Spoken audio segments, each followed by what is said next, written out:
తెలంగాణలో stay విధించేందుకు high court నిరాకరించింది. రాష్ట్రంలో పంచాయతీ ఎన్నికల రిజర్వేషన్లపై ప్రభుత్వం జీవో 46 పై అభ్యంతరంపై వ్యక్తం చేస్తూ వెనుకబడిన కుల సంఘాలు ఉన్నత న్యాయస్థానంలో పిటిషన్ దాఖలు చేశాయి. ఇక అత్యంత వెనుకబడిన కులాలకు రిజర్వేషన్లు కేటాయించాలని పిటిషనర్లు న్యాయస్థానం దృష్టికి తీసుకువెళ్లారు. ఆధారంగా రిజర్వేషన్లు ఇవ్వాలన్నారు. ఈ క్రమంలో విచారణ చేపట్టిన ప్రక్రియ మొదలైనందున ఈ దశలో స్టే విధించలేమంది.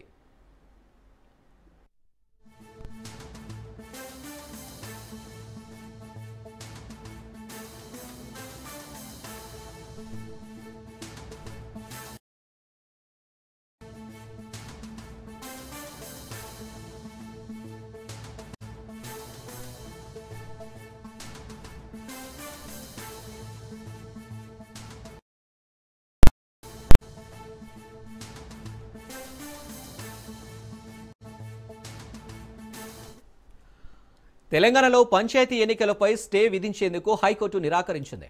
రాష్ట్రంలో ప్రభుత్వం జారీ చేసిన జీవో 46 అభ్యంతరంపై వ్యక్తం చేస్తూ న్యాయస్థానంలో పిటిషన్ దాఖలు చేశాయి. అత్యంత వెనుకబడిన కులాలకు రిజర్వేషన్లు కేటాయించాలని పిటిషనర్లు న్యాయస్థానం దృష్టికి తీసుకువెళ్లారు. ఇక బీసీలలో ఏబిసిడి వర్గాల ఆధారంగా రిజర్వేషన్లు ఇవ్వాలన్నారు. ఈ క్రమంలో విచారణ చేపట్టిన ఎన్నికల ప్రక్రియ మొదలైనందున ఈ దశలో స్టే విధించలేమంది.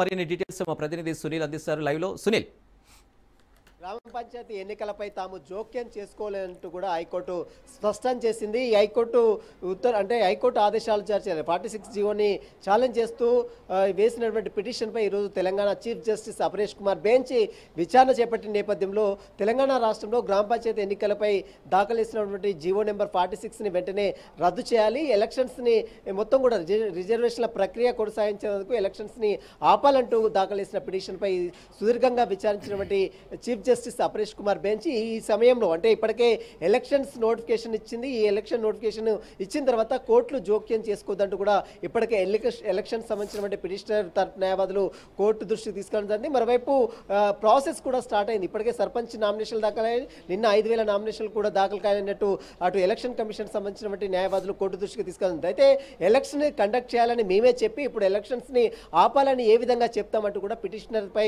కొంత హైకోర్టు ఆగ్రహం వ్యక్తం చేసింది. ఈ సమయంలో ఇప్పటికే ఎలక్షన్స్ ప్రాసెస్ స్టార్ట్ అయింది కాబట్టి ఈ సమయంలో తాము ఎలక్షన్స్ని ఆపాలని ఎక్కడ కూడా మేము ఆదేశాలు జారీ చేయలేమంటూ కూడా హైకోర్టు పిటిషనర్కి సూచించింది.